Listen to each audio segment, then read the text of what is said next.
What's going on, everybody? Thanks for checking out the Among the Ashes podcast this week. We're your hosts, Wes, Chris, and Marcus. Before we jump into tonight's episode, we want to take just a minute and say thank you to each and every one of you guys that's been following along with us so far. It really does mean the world to us. We really do appreciate it.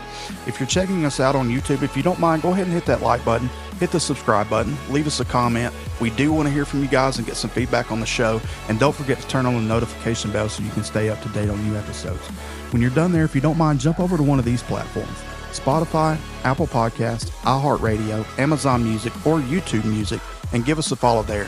This helps the show to grow as well. That's True Podcast Platform. You don't get the video, but you do get the audio, and you can download an episode from whenever you don't have a chance to just sit and watch it on YouTube. Also, if you don't mind, share the show with your friends and help us to get out there to the masses and tune in every Thursday morning at 9 a.m. Central Time, with the occasional bonus episodes on Tuesdays, also at 9 a.m. Central Time. Lastly, if you would like to be a part of the show or you have a show idea, shoot us an email at amongtheashes@yahoo.com, or you can jump over to our DMs on Facebook, TikTok, or Instagram, all searchable by Among the Ashes Podcast. So now that all that's been said, let's get into tonight's episode. What's going on, everybody? Thanks for checking out the Among the Ashes Podcast this week. We're your hosts, Wes and Marcus. Chris, his baby boy got a flying eye. I've never heard of anybody getting a fly in their eye, but you know what? Carson is the one it's the one it would happen to. God love him. His whole eye was swelled up. I told Chris, well, you saw the text. I said, man, quit putting on his pillow. You give that boy pink eye. I just think it's Chris. Yeah. Chris, find Alicia's purse. They're in there. Oh, man, we can't say that. We can't say that. I don't want to make him mad. He does work, man. He's a busy dude, man. He's got so much going on, and I love my buddy. I hate it that he can't be here with us, but I tell you what, man, I can call him with a technical question and he can get us up and going, because if not, we wouldn't be doing this tonight. You're so absolutely right. He's a vital part of the team. I just wish he could be here more, but that's okay. That's why we pay him the big bucks. That's right. That's why he makes all the money. So how about your week? It's Monday and it feels... Oh, I forgot it's Monday, right? It feels like it's been 10 days. And my day went by fast. I wasn't really busy, and normally that drags. Like, I had a lot of time to just do kind of some catch-up stuff, some quote follow-ups and things like that. But I looked up and it was lunchtime, and then next thing I know, it was like 4:30. I was like, holy cow, let's go home. Did y'all have power? Yeah, well, so we went to Coleman Saturday, and we went to eat at this little, I don't know, Bumblebee hole in the wall cafe restaurant. It was actually pretty good, and it's pretty cheap. It was good food for the money. It was definitely cheap. But man, it come a freaking monsoon. I had my new J's on, and I stepped out trying to tiptoe, because Rick Burgess got this new book out, Men Don't Run in the Rain, Candace's like, why ain't you running? I was like, men don't run in the rain. Man, I stepped and it just covered my shoe, and I was like, golly. So I got in the car, and she wanted to go to this little boutique. And of course, as soon as we get in the car, it quit raining. And we get down in that little boutique, and I get out and I look over, and I'm like, man, that's a friggin' wall cloud. Oh, yeah. Like, straight up, that's a wall cloud. So we walked in and walked to the back of the store, and I turned around and I looked, and the windows were going, and freaking trees were laid over, rain coming in sideways. So we rode it out in that store. Then we come out of downtown Coleman to the second exit and got on the interstate and went over to Brandy and Derek's Lake House. And their little Airbnb. If anybody's listening, you want a good place to rent on Crooked Creek Airbnb, let us know. We'll hook you up. All listeners to the show get a 50% add-on, which comes to us. No discounts, but you get an add-on. No, seriously. Email the show. I'll get you hooked up. Anyway, good little vacation spot. But we got over there, and of course, all the rain had stopped, but there was friggin' mattresses and sofas on the interstate, and then tree debris and all that. And we got over there, and we're talking at sunshine, and all of a sudden we hear this crack, and we look behind us, and a friggin' tree fell on a house across the street, or across the, I made fun of Brandy for that yesterday, across the creek from where we were at. And then we got here, and of course they didn't have power. We thought we might, and Keegan texted us, and he got home from work, and he's like, where y'all at? I was like, hey, Brands, why? Man, lucky, we ain't got no power. And I was like, well, sucker, we ain't got no power up here either. But it came back on about 7 Saturday night. No, we didn't have power till like yesterday evening. I was the same way. I was out in the shed, just chilling, looking at Facebook, listening to music. And I heard thunder behind me, and I looked back, and like you said, it was dark. Yeah. And I was like, oh, God, let me go on in the house. By the time I walked from the pool to the house, Y'all hear that humble flex? Looks. By the time I walk from the pool to the house. Get out of town. You know where we're at. The governor's mansion. What they call me at But work. like I sat down and the crepe myrtle on the back porch was just like whipping. I was like, oh man, let me go lock the screen door before it comes off the hinges, you know. I ran out, locked the screen door, and come back in, and the tree by the shed, the gazebo, it's out like sideways. And I was like, "Gah!" Yeah. And it went about 2 seconds later, no power. Well, it came a turd floater in Coleman. Like, I can't speak about nowhere else, but it it was coming like terrible. a hurricane. Well, and that, like, it rained hard like that before the storm got here. And then when the storm got here, like, I felt like I was in Forrest Gump, you know? It rained sideways and upways. I can't remember what he said now, but the rain come in sideways. That's the way I felt. And I was like, holy crap. Bad. I was like, God, I don't want to die in Coleman in a female boutique for sure. I'm the only man in there. You know what I mean? We didn't have power till yesterday evening. I wasn't going to go to work either. I mean, that's crazy. What are you, 8 miles from here? Yeah. So I went to the store, and they had power. The Quickie Hickey down here. But I drove past it because nobody was there, and I went down and went all the way to Crossroads, no power, and I came back up, and there was a car in there, and so I whipped in there, was going to get some ice, and whipped in there, and I was like, bro, y'all got power? You got a generator? He's like, no, power never flickered here. Me and Lavana, 2 miles Brad down the road. and Kelly, Amelia, and Lavana went out to Trussville, came back home. Everywhere Bagley Road, all down Bagley Road, except for Tanner Road, had power. That's crazy. I don't understand that. I mean, I guess the transmission line probably comes in from Warrior Jasper. Goes across, but that road goes across, but everywhere on Bagley had power. Yeah. I would imagine. Well, I don't know. I would imagine right ours there would at come. the Yellow Jacket, there was a tree down at that new house. But I know my buddy Nick said his mom, who lives about 5 miles going towards Hayden, she had power. The Dollar General didn't. And then 2 miles from there, and then 2 miles to my house, we didn't have it, but 2 miles down the road they did. It was weird. I don't know. I figured everybody would be on the same line, but evidently not. So thanks for the guys out in Alabama Power for getting out and doing that. Though. Yeah, That's for a sure, tough man. job right there. Though. Well, we do appreciate you guys. And as bad as people hate storms are what keep me in business. I hate to say that, but that's how I get paid. Them augers get sold because them power poles is going up. If them boys is working, I'm making money. So I appreciate you guys for sure. But yeah, so and then I know another around the storm's coming through early Sunday morning, apparently, like south of us or something like that. So I don't know.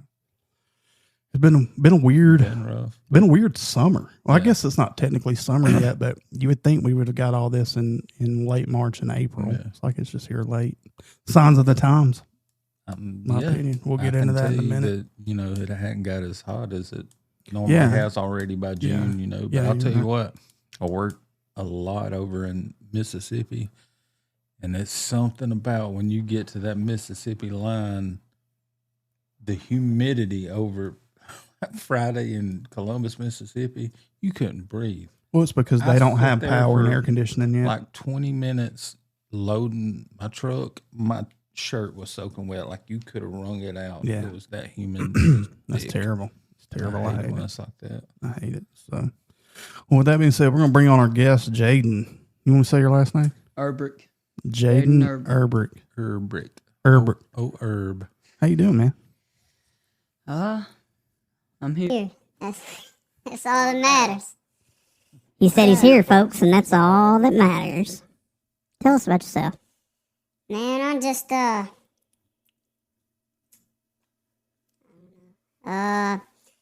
work at a Sipco, I just, 20 years old, man, and, just trying to live my life for the Lord, and it's something. It's a dedication for real. Yeah. I didn't really grow up, I would say mentally the best. I always had somebody harping down my back, which, I get. As an adult, you want your kids to be, grow up successful, all that. But, I'm a tell y'all a little bit of my testimony, man. It's just it's something rough for me, dude. About a month ago, I was just struggling, dude. The Lord kept convicting me, and you know, when I turned 15, the daggum, it was all I could do to just go on to the next day for real. It was a struggle every day, man. I was struggling with addiction, you know, and just struggling with like waking up, man. My mental state was so bad. I didn't want to be there. And it was tough. 15, I really I started hanging out with the wrong crowd, man, drinking and vaping and all that junk, smoking, man. It ruined me. About a month ago, I went to the gym with my buddy Kyle, and about a week before that, I'd been at work, and the Lord just been convicting me, dude, just of things I'd say and do, and man, He just been working on me and it was tearing me apart. And we went to the gym, worked out, you know, just a normal day, and so we headed back. And I just started like confessing everything, dude. Like I started reading verses and everything, and started pouring my heart out. And I really never like opened up to anybody, because I'd never like felt like anybody cared. You know, I've known Kyle for a pretty good while. Just seeing Kyle kind of grow closer to the Lord, man, it made me have some hope, I guess you would say. That you know, I ain't got to do it alone. And so me and Kyle, like I've heard his testimony is kind of the same. We're kind of the same testimony, but You're both ugly. I don't know about that. We're probably the better looking kids out of all of them. Well, yeah, I mean, you know, Yeah. he's a pretty good looking dude. You know what I'm saying? I mean, he's No. You know, and then you got Zach. You know, something about that mocha butter skin. You know, they're good looking, and then and then there's Kyle, and then Kyle's got the Fu Manchu, dude. Kyle needs to shave that junk, Dude. I don't know. It looks Have good. you seen him twisted up? I don't want to see This is that. bad. There ain't nothing bad about It's that, bad. man. No, real men It's don't bad. shave. He shaved his bad. beard. I'm upset about Oh man, I was emotional when he shaved it. Yeah. Dad, I think I'm gonna shave my beard. As that. Real men don't shave. They real? don't run in the rain. I'm gonna write a book real, called Real dude. Men Don't Shave. It's upsetting. His hair does look better though. Now that he Oh, cut his it, hair's I think it like looks better. Jason faded it the other day on the sides Yeah. and the back. It looks good. Ladies, if you're listening, we're Wish still I- taking Wish applications. I had hair too. Yeah, me too. We're still taking applications for Kyle, a female. Jaden, you got a girl? No. All right. As No, soon I as we don't. get Kyle one, we're taking applications for Jaden too. So two good looking young men. They got good jobs. Let's get back to let's talk a little bit about. So it sounds like you struggle from depression. Do you think that is something that's chemically induced, or do you think it's spiritual? I think it was definitely spiritual, for real, man. And just like, I always felt attacked, just everywhere I go, and just like, I'd always have that, I'd be all right for a second, and then like, it just come on me, and it just tear me down. I'd get in that real depressed mood. I didn't want to talk to nobody. I'd get mad easily, and Yeah. it sucked. Well, I'm going to challenge you, man, to get into Galatians chapter 5 and start reading about the fruits of the Spirit. I don't know how much you know about me and what I've been through, but went through some things, and I've probably battled depression my whole life. I can remember being 4 or 5 years old and just, I don't know why, just crying. Maybe it's because my dad was a peckerhead and left me. I don't know. Mom gave me a good home. Had an abusive stepdad in my teens, but like, I for real didn't have any like hardness, I got hit on a little bit. I got cussed out all the time. I got screamed and yelled at, but like, I didn't have it bad. You know what I'm saying? Like, I had nice clothes. My mom did everything she could for us. So like, I really didn't have a reason to it. And for a long time, I thought maybe it was just something chemical, which I've been diagnosed, and had some tests run and all that stuff. But in September of 24, I was done. Like done. My oldest son's birthday was in February, and that got us past any birthdays and Christmas and holidays, and I was checking out. I was done. And I hate to even say that because, number one, I don't want anybody to think that that's the way out. Yeah, well, I don't want anybody to think that I'm thinking down on anybody who has that thought, okay, because of what I'm about to say. To me, that's a coward's way out. Yeah. You know what I'm saying? Like, it ends my pain, I guess, but it leaves a lasting ripple effect for everybody that loves me. You know what I mean? And the thing is like I couldn't see the... I've been there myself, and that's the ripple effect is probably why I didn't.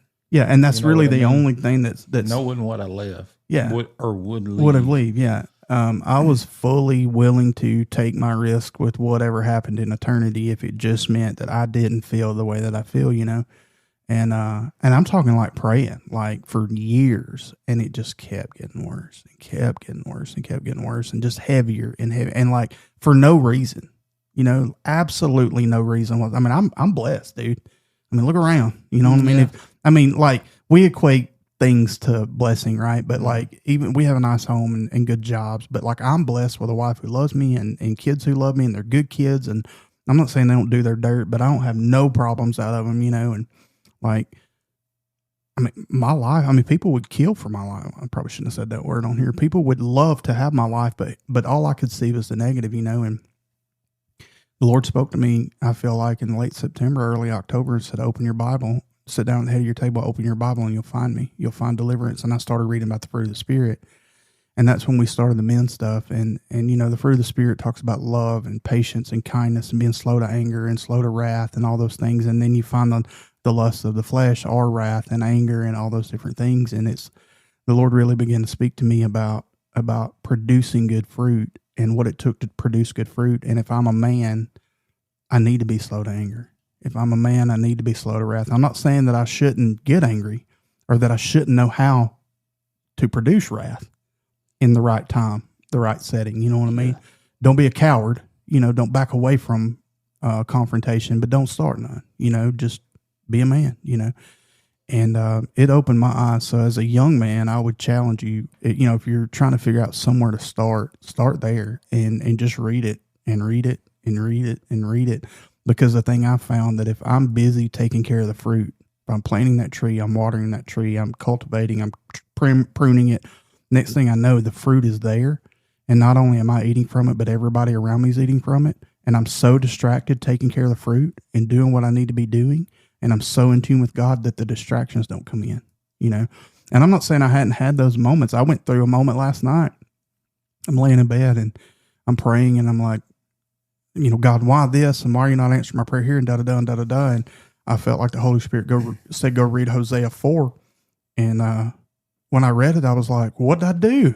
Because it's not something that's encouraging, And I flipped the page and there was a sub thing in my Bible, like a daily devotional almost, that was exactly what I was praying to God about. So it's not necessarily that He wanted me to read Hosea 4, but Hosea 4 took me to what He was trying to show me. And basically what I saw from it was, I hear you. I'm listening to you. Trust me. I've got this, and I'm going to walk it out with you, And that's the thing is we want instant gratification. We want it right now. And sometimes it's a process, but I will also say the old cliche is, God gives His toughest battles to His toughest warriors, and if you're not a threat, you're not going to be attacked. Does that make sense? Yep. So I would be encouraged by that. If the devil's attacking you, if Satan's on your back, and look, everything's not a demon, right? Some things just disobedience. Some things just lack of discipline. I can't quit dipping, or I can't quit smoking, or I can't quit drinking, or I can't. No, you have no discipline. Just quit. Pray about it. Ask God to help you and quit. I don't care if you're an addict. Pray about it. Ask God for help. Ask people around you for help and just quit. If you can't quit, it's lack of discipline. It's not a demon. You ask God to deliver you, He delivers you. That's just the way it works, And I do understand there's some deeper processes sometimes and things like that, things we need to heal from or whatever, but I would say be encouraged by that. You know what I mean? Like, don't let it deter you just because, obviously you grew up in a faith-based home. I know your parents, and whether y'all go to church all the time, or not, is neither here nor there. Church doesn't mean that you're faith-based and that you believe in Jesus or that you live for Christ, but you can have a full-on relationship with him without ever stepping in the door. But I know your background enough to know your parents have instilled that inside of you, whether you know. So, I think for me, I was 18 whenever I truly surrendered. Well, I'll say truly surrendered. I gave my life to Jesus at 18. I didn't surrender to 46. You know what I'm saying? Like, I thought I was saved. I probably was, but I mean, I hate the word saved. I thought I was born again, but I wasn't obedient. Mm-hmm. And there's a difference. And I think if we can learn that early, the sooner we can learn that, the better off we are. So I didn't mean to cut you off, but I think it's a good thing though too, and going forward though, since you've been through that, you know where to recognize it, and it's crazy how powerful and really rampant that depression and stuff like that is. I'm speaking to you. You've been a youth pastor. Mm-hmm. You've been in ministry. You wouldn't think a man of God like that right there gets depressed. Right. We have preachers in the pulpits that battles depression. Yeah. You got 14, 15-year-olds that's battling depression. Yeah. You know what I mean? It's a real thing. And I don't want people to think that we're saying it's all spiritual, because I do understand there are some mental aspects that go along with that. You know what I mean? We all suffer from lack of dopamine and different things in our life, or things we involve ourselves in that decrease our dopamine. Yeah. Like, I fully get that there are some people like ADD and ADHD. Do I believe God can deliver you from that? Absolutely, I believe that. But I also don't believe that it's a demon affecting you. Yeah. I think it's just sometimes the way we're made, And so I don't want anybody to think that we're saying that, but I am saying that just as God can heal cancer, just as God can open the blind eyes like blind Bartimaeus, or he can cleanse the leper, he can heal us of even our mental battles, and that's a tough thing. So I didn't mean to cut you off. No. I was just making that point. Right there. Yeah. I mean, it's you're not that limited. That kind of hit me like, he's 14, 15 years old, and I can't say that at 14 and 15, I didn't experience some of that. Yeah. You know what I mean? Yeah. And I don't know. The thing I would tell anybody is talk to somebody. Sure. Like don't, and that's the whole thing, like in life in general. You were saying that, you got in there with Kyle and you were just confessing, confession's good for the soul. There's a lot to be said in that. And that's why people go to therapy, right? They think they're going to therapy to get wisdom from a therapist. I've been to a therapist, and you know what he said? We'll see you next week. Yeah. And one day I asked him, I said, Adam, you ever going to give me any advice? He said, when I feel like I need to. Right now, you just need to talk. Sometimes you just need to get it out. Yeah, you know what I mean? Absolutely. And that's a good thing. You recognized it in Kyle. You know what I mean? That's what we've with small group and doing this men's stuff that we've been trying to get across to all the guys is it's okay to be vulnerable. Yeah. It's okay to have problems. Yeah. But know that other men, your brothers, are there to lift you up. Absolutely. To go through it with you. You know what I mean? Even if it's just to listen, just to be there. We probably all gone through it, so we know what you're going through. Yeah, be a willing ear and not judgmental. Mm-hmm. Because here's the thing. Yeah, you'll find yourself. Judge. You'll find yourself in the same thing as soon as you do. But listen to them, offer advice if they want it. Sometimes you just need to sit with them and just let them share. So speaking of letting them share, let's go back to you. So, do you think anybody noticed that in your life? Hid it pretty well. I did hide it pretty well. It's just, but when I truly submitted to the Lord and started actually digging into my word and praying every day, and man, I'll be at work and I worship and pray is how I get through each and every day. Like, if I don't do that, I'll have the worst day. Yeah. And my buddy Cam, he's like, he texts me, he's like, man, I'm so proud of you. He's just telling how proud he is of me and the change he's seen in me. Cause me and Cam, we've hung out, we've done some bad stuff together. It's not proud of it, but you also got to take that the past, what you've done, and you can actually learn from it. And Sure. Absolutely. It's just like, it'll completely change you. Once you start thinking about like, man, now you don't have to do this to get that happiness and that peace. Yeah. And man, all you got to do is commit to the Lord, submit to Him.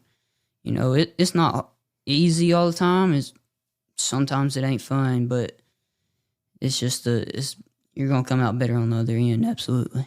Well, I think back to my situation and the things I've been through, and I honestly believe that everything I've been through in my life brings me to this moment right here. Like every situation I've ever been through, every conversation I've ever had, every stupid thought I've ever had, everything I've ever done brings me to sitting in this chair right now having this conversation with you. And had I never went through it, I couldn't share that with you. I couldn't share it with anybody who's listening. And y'all may just think, hey, I can't relate to him because of whatever, and he's so good looking and he's got a glorious beard. And how can I relate to that? I get it. It's tough, folks, but you can.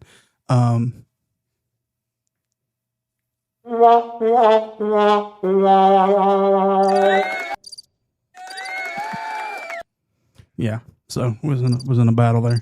But that's the thing, like it gives me an opportunity to be able to impart into younger people that, hey, at 20 years old, I for sure didn't have it together. And at 46, I still don't, but it's a daily process. That's relationship, right? And that's the difference in following Christ or being a follower of Christ and just saying that you go to church or saying you're a Christian. It's about relationship. It's not about religion, and we get so caught up, denomination's going to send us to hell. It's going to send a lot of good people to hell because they think they're right. Their way's the only way. And it's not, the only way is in that book right there. You know what I mean? That's it. And we think that, well, I don't want to read the Bible because all it is a list of rules telling me what I can't do. No, it's telling you what to do. It's telling you how to live. Yeah. I hate the cliche, basic instructions before leaving earth, but that's a good acronym for it, because that's exactly what it does. Jesus isn't telling us, hey, if you do this, you're going to die and go to hell. If you do this, this is going to happen. He's saying, hey, don't do this. That way you don't suffer here on earth.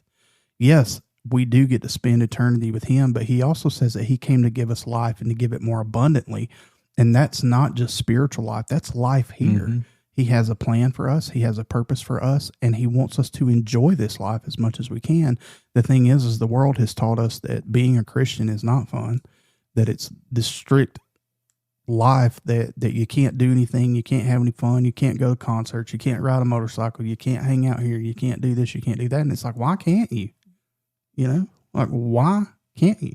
What can you not do as a Christian that's any better that you can do in the world? You're out having sex, you're out doing drugs, you're out drinking. Yeah, all that stuff's fun for a season, but eventually it's going to leave you broken and busted, And that's the thing I found with Christ. There's been plenty of times that I've had hard times serving Jesus, and hard times and times I've questioned God. I've cussed God. I've shook my fist at God. F you, I'm done, all for him to say, well, okay, well, when you're done throwing your fit, I'll pick you up, I'll love on you, and we'll dust you off and we'll move forward, and for me, God's not a big mean God or a big mean kid on an anthill with a magnifying glass waiting to burn off our feelers down here. You know what I mean? And it just blows my mind how everybody has that misconception or the Bible contradicts itself, or it does this, or, what about God and his compassion in the Old Testament? He said, off all the women and children and the old women and the men, like, get rid of all of them. Talking about the Amalekites for one. And it's like, do you know what those freaks were doing? They were cannibalistic. They were blood drinkers. Like, I'll probably get a strike for that, but like, they were wicked people. And that's why God said, do away with them. Mm-hmm. They're corrupting the earth. We could get into whether they're from Nephilim bloodline or not, but it's another show for another time. But when God says those things, like, you got to look at why he's saying it. He's not saying it because they're just a good group of people. And I'm sure maybe there were some good people in it. I don't know. I mean, statistically, maybe, but odds are they all participated in that. And God knows everything, right? So he knew that there, and had there been one righteous, because we see that in Sodom and Gomorrah, right? Yeah. We see that God says, go destroy Sodom and Gomorrah. And he says, hey, if there's one righteous, will you spare it? And they go and they find Lot. We see it with Noah. He floods the whole earth, but yet he spares Noah. It didn't say anything about his family being good, but he spares Noah because Noah was a righteous man. And because of that, he kept his family too. Now, maybe they were righteous. I don't know, but it doesn't really seem like it once you get later on in and you find out about Ham's sin. But it goes to show you that right there tells me that when God is saying destroy these people, there's no good anywhere. Women, children, old people, none of them are good. So to question God's morals to me is crazy, but at the same time, how can you question the creator on morals? Mm. You know what I'm saying? So anyway, I'm rambling, man. This is about you, not me. Yeah, it was just it's like a curveball, Yeah. It's different, dude. It's changed my life for sure. I got saved at 18, and I thought I gave my life to the Lord, and then I was like, I get tired of it and bored, and you can't do that. You fully got to, even when you feel like you're gonna get, like you're tired of it and you're bored of it, that's when you need it the most. It's about surrender. Yeah. That's how you learn surrender, right? Yeah. Anyway, go ahead. I'm sorry. So, yeah, from 18 to that month, a month ago, that I just struggle with everything, dude. And I had a thing with vaping, and I had to go to the ER about it. It tore my lung. I got some liquid in my lungs or whatever, and so it took that to be like when that happened, and I had to quit doing that because the doctor said basically I was allergic to it. Mm-hmm. I fully was like starting to dig into the word, and it was hard for me to understand at first, but now that I've confessed that and just like talk to him every day and pray about it, it's a little easier to comprehend, but there's still going to be some stuff in your walk that's it's going to be difficult, Sure. Well, there's definitely going to be times that you stumble. There's definitely going to be times that you fall. There's definitely going to be times that you want to quit and that you want to say, you know what, not today, God. I mean, I still have those days. You know what? I don't even want to read today. I don't want to pray today. But guess what? We should do it. But guess what? God rested on the seventh day, right? Mm-hmm. So sometimes take a break. The problem is not taking an extended break. A break is not meant to last a long time. Yep. It's just momentary. You catch your breath, you reset, you move forward, And if I sat here and told you my entire 27 years or 26 years of serving Christ was easy, I'd be lying. I mean, like it hasn't. It's like there's been plenty of times where I've tried to quit and he won't let me. Like I have tried. But I think that's the beautiful thing about God. Like if you truly, Hebrews chapter 6 says that it's impossible if someone comes to Christ to walk away and to come back. Like, so if you say you know Jesus and you gave your life to Jesus and you experienced the fullness of him and you walked away, it's impossible for you to come back because you can't crucify him again, right? You can't go through that forgiveness again. So it begs to differ the question, number one, did that person truly give their life to Jesus? Or does it beg the question of there's going to be times that you want to throw in the towel and you try to throw in the towel, but he's a good father. And just like any good father, he doesn't give up on us and he continues to pursue you. And I promise you, it is freaking relentless at times. It's like, God, will you leave me alone? Mm-hmm. Like, please just stop. And he's like, I'm not going to quit. You're going to tap. You will tap, You're going to do it. And I'll put you in the belly of a whale. Yeah. I think about, who was it that wrestled with God? I can't remember, Jacob or Abraham. I can't remember. Somebody in the Bible wrestled with God and they weren't wrestling because they wanted to quit. They wrestled because they wanted God to bless them. And he ended up touching their hip because they were so relentless in their pursuit that the only way I can get him to quit is to strike him and hurt him and make him stop. And sometimes I think that's the way God is with us. The only way I can get you back and get your attention is to break you, you know. And I don't mean break you in a negative sense. Like, I don't think God's going to allow a family member to die. I'm going to kill off this family member so he comes back to me. No, but I am saying that life will get tough. You'll get some sort of liquid form on your lungs. Maybe you have a car accident or nothing major, but just enough to shake you, you know, and maybe it is major sometimes, you know, but I think the key here is to just not give up when it gets tough, you know, and work's a hard place. It's a hard place to be a Christian, you know, especially where you work. But I would say that it's not about being perfect either, you know, because I'm not perfect. Like, my mouth is terrible sometimes, and I tell jokes I shouldn't tell, and God checks me on that more and more and more. But I don't necessarily think that that's something that's going to send me to hell, but it may turn somebody off from listening to me. I'm just thankful that in my stupidity. That a while ago. Well, I'm thankful in my stupidity of the last 13 years that God has allowed me to still have favor with people, even though I'm not saying that they fully believe in me or fully, you know, but when they have a problem, they come to me. Mm-hmm. You know what I mean? They may say, well, you know, I don't know if I can trust this guy because he hasn't been the most stable Christian, but he's the only Christian I know. He's what I got. And it's like, lucky you. I'm all you got. Mm-hmm. But it gets easier is what I'm saying. And people will begin to see that. They can see a transformation and a change without you ever saying a word, you know. And I experienced that myself. And God said, you been sick? No, you look different. I was like, well, I gave my life to Christ. He's like, that's it, you know. And I didn't say a word. So you can be that example without ever saying a word. But if you have a day where you're not, don't beat yourself up. Yeah. You know, if you feel like you need to come back and say, hey, guys, I didn't show my best colors as a Christian today, sorry. Or just come back tomorrow and live the life. And if they say something, then be like, yeah, you know what, I did mess up. I stumbled. That's the key, you know. It's not easy. It for sure is not easy. So a month in, wow. I tell you what's crazy, you know, I've shared about Kyle, just how fast to me that all of it, he changed and just selling out to God and getting into church, getting closer to the Lord, actually getting into ministry.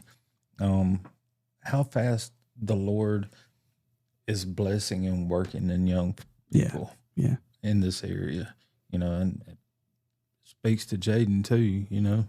Yeah, and I think that's the thing, Jaden, you'll see, like, if you'll dive into that word, even if you don't understand it, read it, you know. Mm-hmm. You know, Mark is the shortest gospel. It's also the first gospel, even though it's not in order, but it was the first gospel written. And it gives you the full summary of Jesus and everything he did. Then you can hit the other gospels and kind of piece it all together. But to me, it's the easiest one to understand. And sometimes a translation of the Bible, which one you have. What Bible do you have? NIV. NIV, yes. Yeah. I like the NIV myself.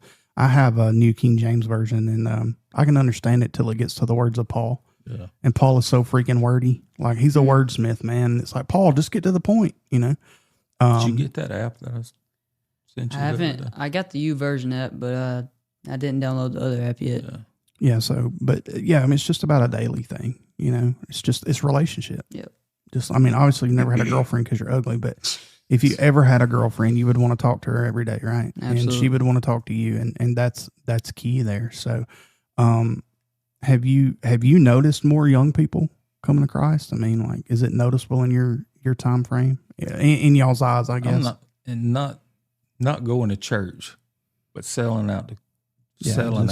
Just turning their life over. You know, I have actually a couple of my buddies, like Cam, text me, and you know, he takes his relationship with Christ as like a time thing. Like, he texts me, we were talking, whatever, and he's like, it's not my time yet. And I was like, man, you can't, your time is like now. Like, God's waiting on you. You don't have to wait on God. That's right. He's standing right there in front of you, and all you got to do is say, "I'm here. I give it up."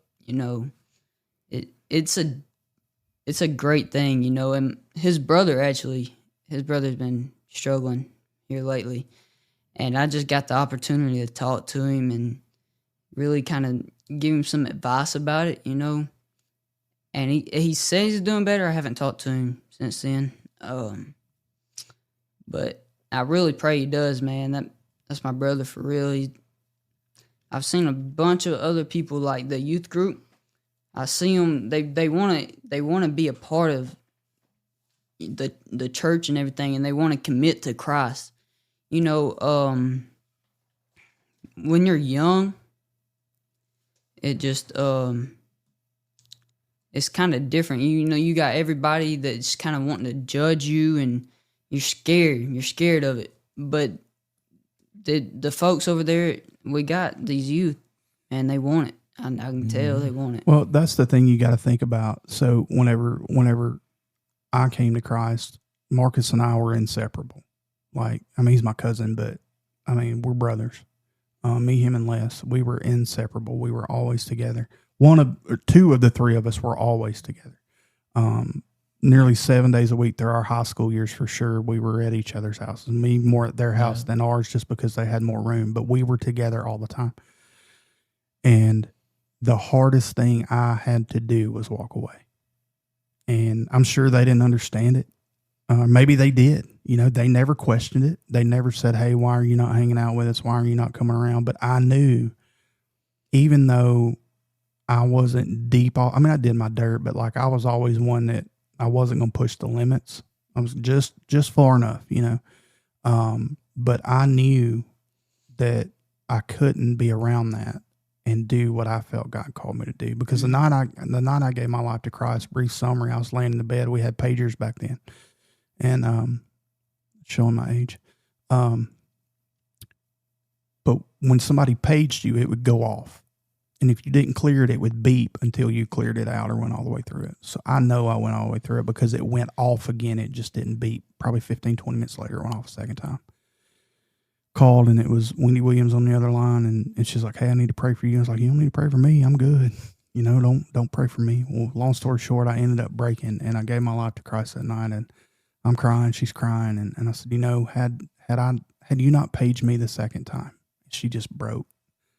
And I was like, "What's wrong?" And she said, "I didn't page you but once." Now, maybe it's coincidence. Maybe my pager just went off twice. But it wasn't because I didn't clear it out.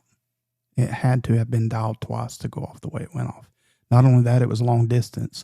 Back then, you had to collect call long distance. I dialed the, 9-digit, 205, whatever, or it wasn't 205, it was 334 because they were down south, whatever, and it dialed straight through. No collect call, no nothing. It wasn't even on the phone bill. I remember asking Mom to check the phone bill, and it wasn't on there. So I know God had my number. You know what I'm saying? So that night for me, literally and figuratively, that night alone, though, I knew that I couldn't go back. If I went back, there was nothing for me. It was over. I would have been, there's no telling where I would have been had I not surrendered, at least in that moment, and I think that's part of our walk is there's so much more to it than just, I gave my life to Christ. And everybody thinks because we want that instant gratification, we want it all right now. But sometimes it's about walking the journey, Mm-hmm. But we can also wander in that journey. The Israelites wandered for 40 years, and they were no more than 11 days from the promised land. From the time they left Egypt to the time they would have arrived was no more than 11 days. So we can wander and say, well, I'm in, I'm out, I'm in, I'm out, I'm in, I'm out. Or we can just move forward and God take us from promised land to promised land to promised land, in our lives. And I would say God's definitely got a calling in your life. I don't think you would have struggled and been through the things that you've been through had he not, So what's your plan? How you gonna stay spiritually strong, I guess? I just gotta trust him, man. I don't know what, honest to God, I don't know what he has in store for me. I don't, but I just got to keep trusting in him, man. There's been a lot of confusion going on, I talked to Marcus about it. I texted him.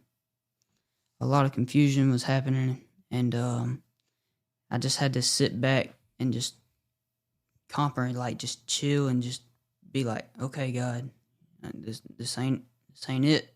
What type of confusion? Can you elaborate on any of it? So You don't have to, but if you feel comfortable. Basically, with the friendships, and kind of getting in the Word too. I just had confusion with that, and I've really been praying for God to put the right people in my life and take people I don't need out. And He's been showing a lot of it lately. It's hard. It's hard to really commit to that because you don't want to lose the people that you know, but at the same time, you got to trust that God has that plan for you on the other side. And that shows wisdom. That's the thing you got to realize. Not everybody in your life is worth being in your life. It's not saying you can't shake their hand, that you can't love on them, that you can't help them, but they do not need to be in your inner circle. You can't save them. God can save them. Yep. You can live it in front of them. You can be the best influence you can. Share it with them. Live it in front of them. You can't save them. Well, chances are, if you go back to hanging out with them instead of them hanging out with you, they're going to change you. You're not going to change them. And remember what we were talking about earlier, how when you've come from the way you used to live and you come into Christ, how hard it is to get rid of those old habits, and you have to basically learn how to live again because you're learning to live in Christ. How hard those old habits are to break. It's that much easier because you're familiar with the way you used to live.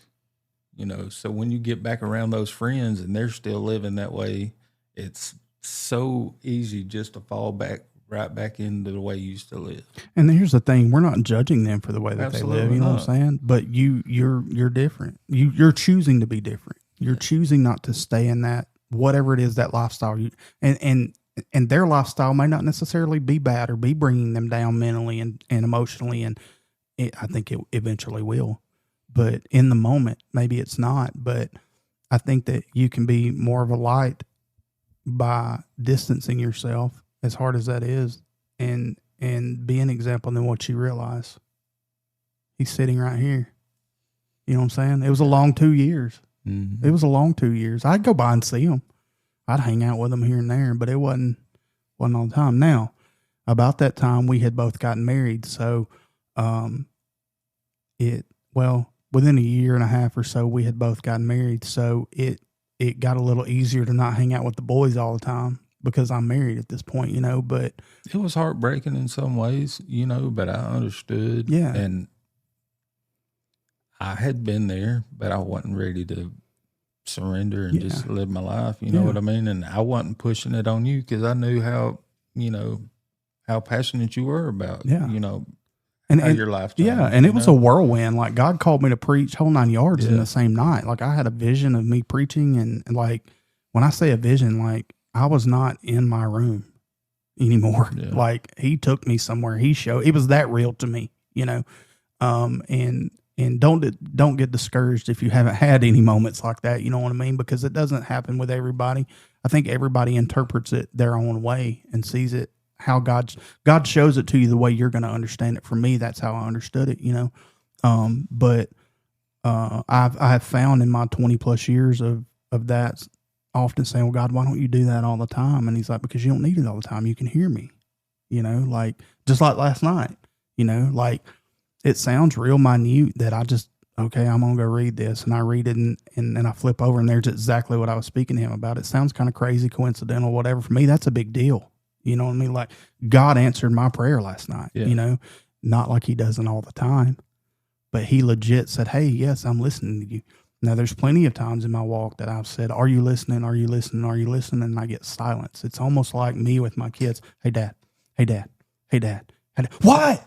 You know what I mean? It's like, what? Just trust me. I got this, But while we look for those burning bush moments so often, you got to think about it. Moses only saw that burning bush once. Yeah. Now he had other moments along the way, but from that burning bush moment to the time he led people out of Israel to the time they entered, Moses didn't even enter the promised land. You're talking about 40 years of moments. It wasn't all the time. It was moments. You know, the Israelites grumbled and complained, "Where's your God? Where's your God?" And then God would show up and take him up the mountain, and then they would start believing again. And then God wasn't there for a period of time, and then they go to grumbling and complaining, "Where's your God?" And then God would show back up.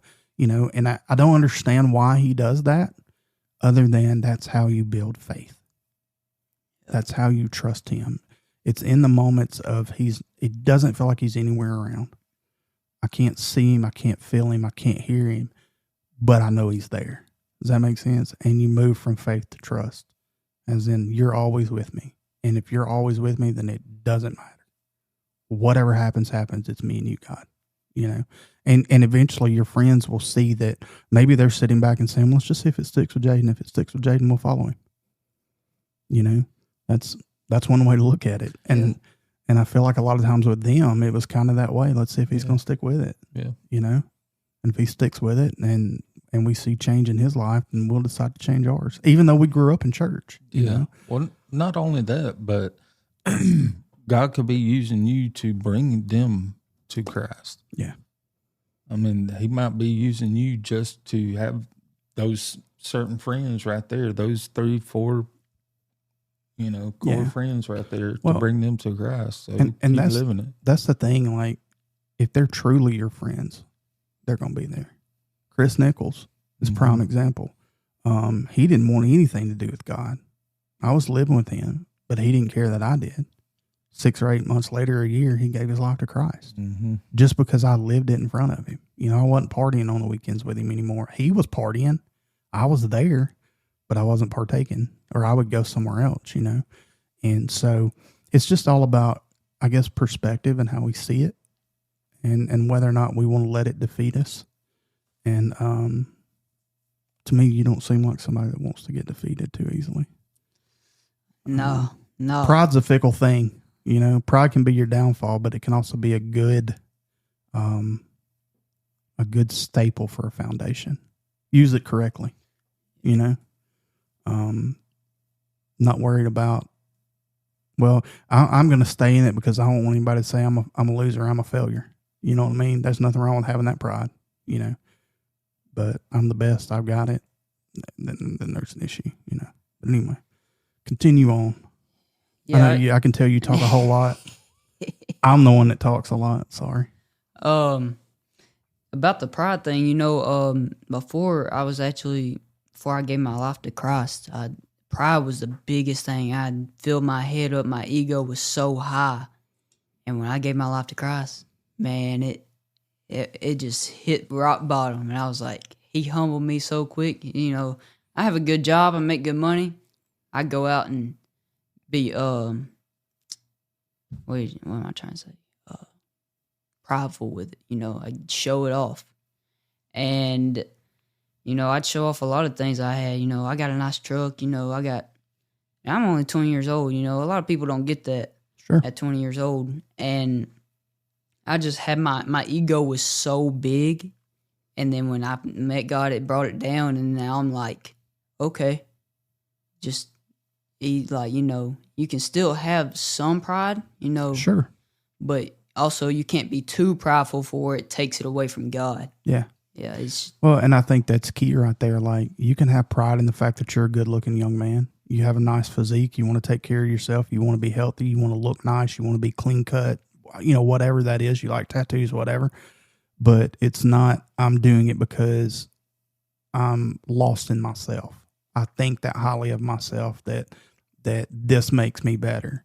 There's nothing wrong with taking pride in who you are and what you enjoy. You know, you got a nice truck, take care of it. Take pride in it.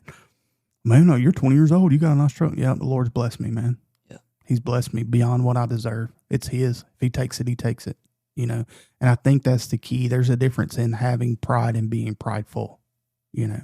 And I don't see that as a bad thing, because without a little bit of pride, you're going to stop showering. You're going to get depressed. You're not going to have anything. You're not going to care about anything. You know what I mean? Like, so I think the definition there of pride and prideful are two different things, and there's nothing wrong with that. But at the moment, I have truly found at the moment that we think we're the best, we get humbled quickly, you know, and you said a minute ago, you don't know what God wants you to do. I would encourage you, we talked about this last week, don't look for the title. You know, it's not about a title. It's not about a position. It's about, God, where do you want me to go today? What do you want me to do today? The best thing I ever did was put Pastor West to bed. Like, I'm not going to lie, man. And I'm not trying to toot my horn and sound prideful, but I could preach with the best of them at one point in time. I don't know if I can now, but I could hang. Mm-hmm. You know, I was gifted. And I still am. I mean, it's God's gift, not mine. You know, he gave me that ability, but I could hang. I could. And there were many times it was like, yup, look what I did. And the Lord's like, it ain't got crap to do with you, you know? And then the air would come out and I would kind of get back on track and then hit a home run. And so it's easy to do is what I'm saying. It's easy to think God's using me. Yeah. You know, God's using me. Look at what I'm doing. And it's like, well, just as quick as he uses you, he cannot use you. Mm-hmm. And you'll sit for 13 years wondering, God, why aren't you using me?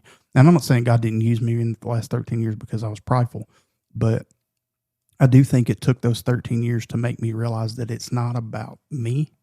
It's not about, I say that as I have talked all night tonight, you know. It's crazy that you're saying that because, like, we had conversations coming over here, and that's why I was telling you, it can't be about Marcus. It can't be about Jaden. You know what I mean? When we put ourselves in it and we take God out of it, we don't put God first in it. Yeah. Absolutely. For sure. He will humble you. You know, you'll find yourself laid up in the hospital bed or broke. You know, I mean, there's a lot of things that'll come that it's like, well, God, where are you now? And he's like, I'm right here, but you're going to trust me with it. You know? Yeah.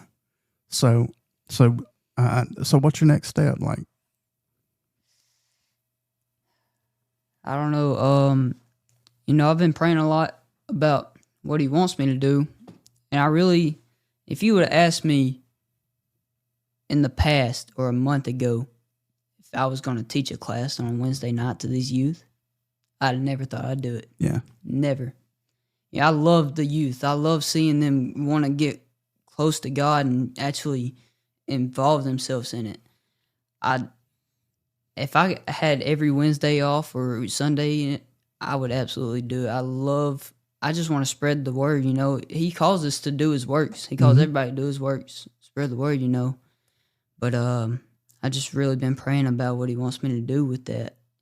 Whether it's going on trips or if it's staying in one place.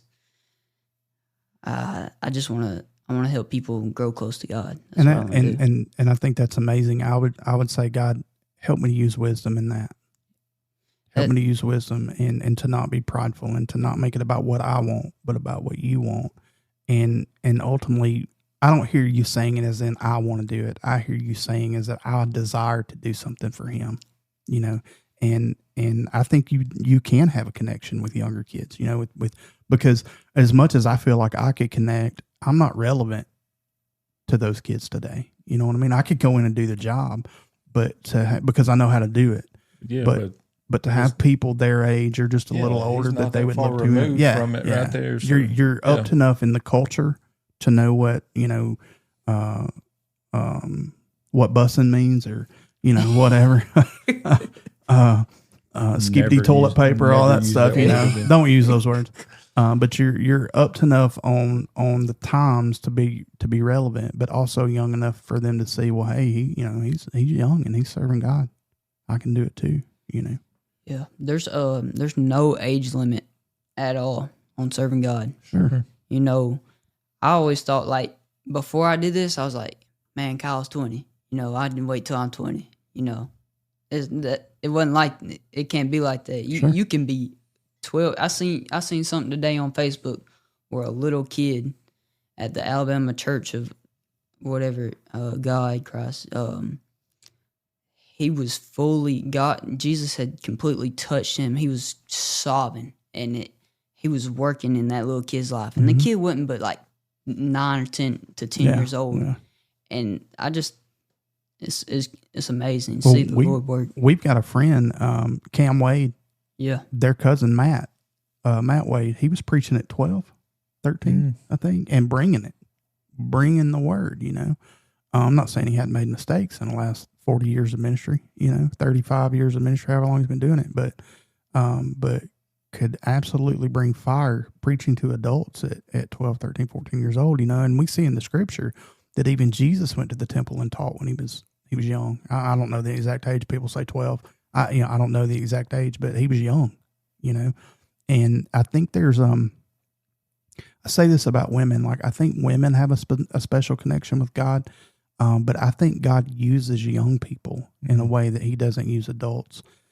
Because even though you're a man, you still have that childlike faith. You haven't been through the hard parts of life to harden you so much that you want to turn your back. Yeah, I'm not saying you hadn't had hard things. Okay. That's not it. But you still have that childlike wonder. Probably for me, it was up until my early 30s that it was just like, what, God said it and I'm dumb enough to believe it. However you want to look at it, like God said it, I believe it, And then I found in my late 30s and early 40s, it's like, I wonder if Peter really did walk on water. I wonder if Jesus really did rise from the dead. I wonder if the Garden of Eden, like, is that metaphorical? Is it something that's just like a metaphor for something? Was the serpent really a snake, or was it really a serpent, or is that a metaphorical word for, like I find myself wondering that, and it's like, what? No, the Bible says it. That's the way it is, and people have a tough time accepting that because people are analytical thinkers and they want an answer. It's got to be scientific and blah, blah, blah. But it's not hard for them to believe that there's a ghost in their house. You know what I'm saying? Like, I can't believe in Jesus, but I believe I talked to the dead. Come on, bro. Yeah. You know what I'm saying? Like, so I think there's something about young people as well that they just have some sort of a connection. And maybe it's just that childlike faith that we all need to get back to as adults and just be willing, that fire, that zeal of just, God said it, I'm going to do it. One person I think of, Jacob Limley, like, fire, Now I can tell. There's some zeal I could tell he's tired. Oh yeah, he's had a lot happen fast in the last couple of years, and I can see that spark has dwindled at times and come back up. But for the most part, old buddy's on fire, And I would say keep that, try to keep that as much as you can, because the enemy knows that, and he's going to douse that flame all he can, all he can. But I think it's a great thing, man. Like, step out there. You're gonna have to talk more, but it's just it's something to comprehend for sure. Like when you give your life to Christ, it's just it hits you hard, and it just completely turns your life around. Like, you can try and turn around, but then you're going to turn right back around and go to Christ. Yeah. It's you get that temptation, you're going to turn and then turn right back around and say, no, not today. You got to have self-control with it too. Sure. Self-control is a big thing. Sure. You can live for God, but if you don't have self-control in that temptation that you're getting, I mean, you're dead in the water. Yeah.